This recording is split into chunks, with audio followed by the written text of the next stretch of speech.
तो इसके पहले हमने देखा था alternate interior angle theorem and corresponding angle theorem. अभी हम देख रहे हैं ट्रायंगल से रिलेटेड कुछ प्रॉपर्टी। धीरे धीरे हम ट्रायंगल्स और एंगल्स, लाइंस एंड एंगल्स, बहुत कंबाइंड प्रॉपर्टीज हम देखेंगे। तो पहले हम देख लेते हैं सबसे basic property angle sum property. Angle sum property, तो एंगल सम प्रॉपर्टी क्या बोलता है कि जो हमारा ट्रायंगल में तीन एंगल जो फॉर्म होता है उनका सम 180 के इक्वल दिखाई देता है। जैसे कि हम यहाँ पे ट्रायंगल बनाए कोई इस तरीके से, जो हमारा ट्रायंगल फॉर्म हुआ इस तरीके से ट्रायंगल बना लेते हैं। ये हमारा ट्रायंगल फॉर्म हुआ। ये अगर हम यहाँ पे ए बी सी अगर लेते हैं तो बाय दिस थ्योरम हम ये बोल सकते हैं कि हमारा जो ये तीनों एंगल है उनका सम 180 के इक्वल होता है। मतलब angle A plus angle B plus angle C equal to 180 degree. हम इसे पाई भी लिख सकते हैं, अगर हम रेडियन में लिखें तो ये 180 के। और ये प्रूफ कैसे होता है?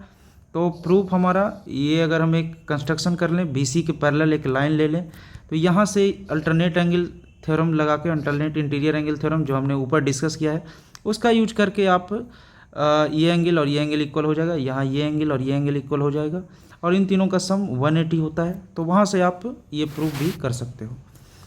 तो नेक्स्ट थ्योरम है हमारा एक्सटीरियर एंगल थ्योरम, यही ट्रायंगल में ही।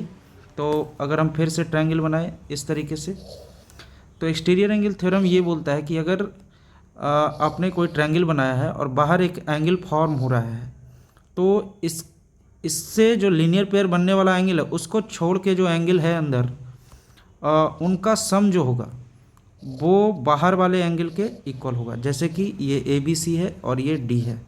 तो बाई एक्सटीरियर एंगल थ्योरम हम क्या बोल सकते हैं? Exterior angle theorem, exterior angle theorem से हम क्या बोल सकते हैं कि जो हमारा दो इंटीरियर एंगल है, कौन कौन सा? Angle A and angle B। तो अगर हम एंगल BAC, या फिर इसे X ले लेते हैं, इसे Y ले लेते हैं और इसे Z ले लेते हैं, तो बाई एक्सटीरियर एंगल थ्योरम जो हमारा एंगल X है वो और एंगल Y जो है उनका सम जो होगा वो Z के इक्वल होगा। मतलब X plus Y equal to Z। Same यही प्रॉपर्टी जो है एक्सटीरियर एंगल थ्योरम, ये एंगल सम प्रॉपर्टी से ही सोल्व होता है, और हम उसे ध्यान से देख सकते हैं। ये X डिग्री, ये Y डिग्री, ये Z डिग्री। तो हमारा ये दोनों एंगल का सम बाहर के एंगल के इक्वल होगा। तो ये हमारा एक्सटीरियर एंगल थ्योरम है। उसके बाद हम देखते हैं sum of interior angles in regular polygon. तो अब हम रेगुलर पॉलीगॉन की बात कर रहे हैं। तो angles in regular polygon, regular polygon का मतलब पहले समझते हैं बच्चों। तो रेगुलर पॉलीगॉन्स के मतलब क्या होता है? जिसके सारे साइड्स के लेंथ्स जो हों वो सेम हो, उसको हम क्या बोलते हैं? रेगुलर पॉलीगॉन बोलते हैं। तो रेगुलर पॉलीगॉन में अगर हम देखें तो वो कॉन्वेक्स पॉलीगॉन होगा। और अब हम कॉन्वेक्स पॉलीगॉन की बात करते हैं तो पॉलीगॉन हमारा कुछ ऐसा होता है। अगर हम कोई एक पॉलीगॉन बनाते हैं, जैसे कि मैं यहाँ पे हेक्सागॉन ही बना रहा हूँ, तो इस तरीके से पहले मैं दो लाइन ड्रॉ किया, इस तरीके से एक, और इधर एक हमने बना लिया, और यहाँ से एक हमने फॉर्म कर लिया, और इधर से एक। तो ये इस तरीके से हम कॉन्वेक्स रेगुलर पॉलीगॉन बनाने की कोशिश कर रहे हैं, जिसके एन साइडेड है। तो अगर हम पॉइंट्स लें तो ये A1 हो गया, ये हमारा A2 हो गया, ये हमारा A3 हो गया, ये हमारा A4 हो गया।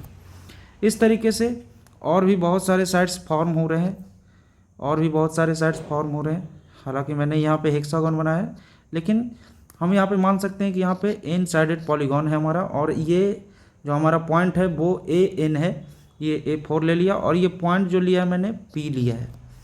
तो अगर हम sum of interior angles, sum of all interior angles की बात करें, ऑल इंटीरियर एंगल्स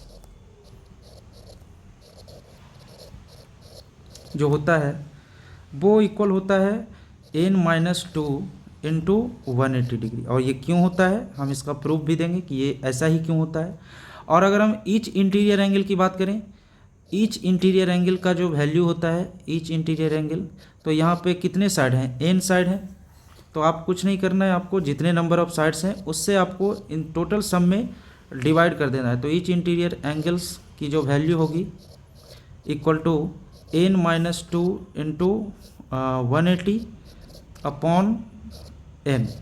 अब जैसे ट्रायंगल में ही आप ले लीजिए, तो ट्रायंगल में जो रेगुलर पॉलीगॉन होगा वो एक इक्विलेटरल ट्रायंगल होगा, तो उसके साइड्स कितने हैं 3। तो 3 माइनस टू कितना होता है 1 इंटू 180 और अपॉन साइड्स कितने होते हैं 3।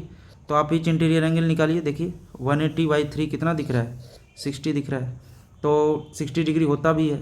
तो इस फॉर्मूले का यूज हम कर सकते हैं रेगुलर पॉलीगॉन्स के एंगल से रिलेटेड क्वेश्चंस में। तो ये हमारे लिए बहुत ही इंपॉर्टेंट फार्मूला है। और अगर हम each sum of all exterior angle की बात करें, तो sum of all exterior angle जो है वो लीनियर पेयर का यूज करके हम इंटीरियर एंगल लगाने के बाद उसको 180 में माइनस करके भी कर सकते हैं। लेकिन अगर हम फार्मूला ध्यान में रखें तो ये हमारा फार्मूला होता है sum of all exterior angles का, exterior angles equal to 360 degree.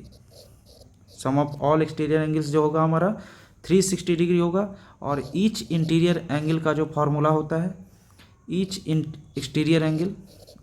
Exterior angle का जो फार्मूला होता है वो होता है, बस कुछ नहीं करना, ये टोटल एंगल में नंबर ऑफ साइड से डिवाइड कर देना है। तो आपको ईच एक्सटीरियर एंगल्स मिल जाएगा, जैसे इंटीरियर में हमने किया था वैसे ही यहाँ पे भी हमने n से डिवाइड कर दिया है।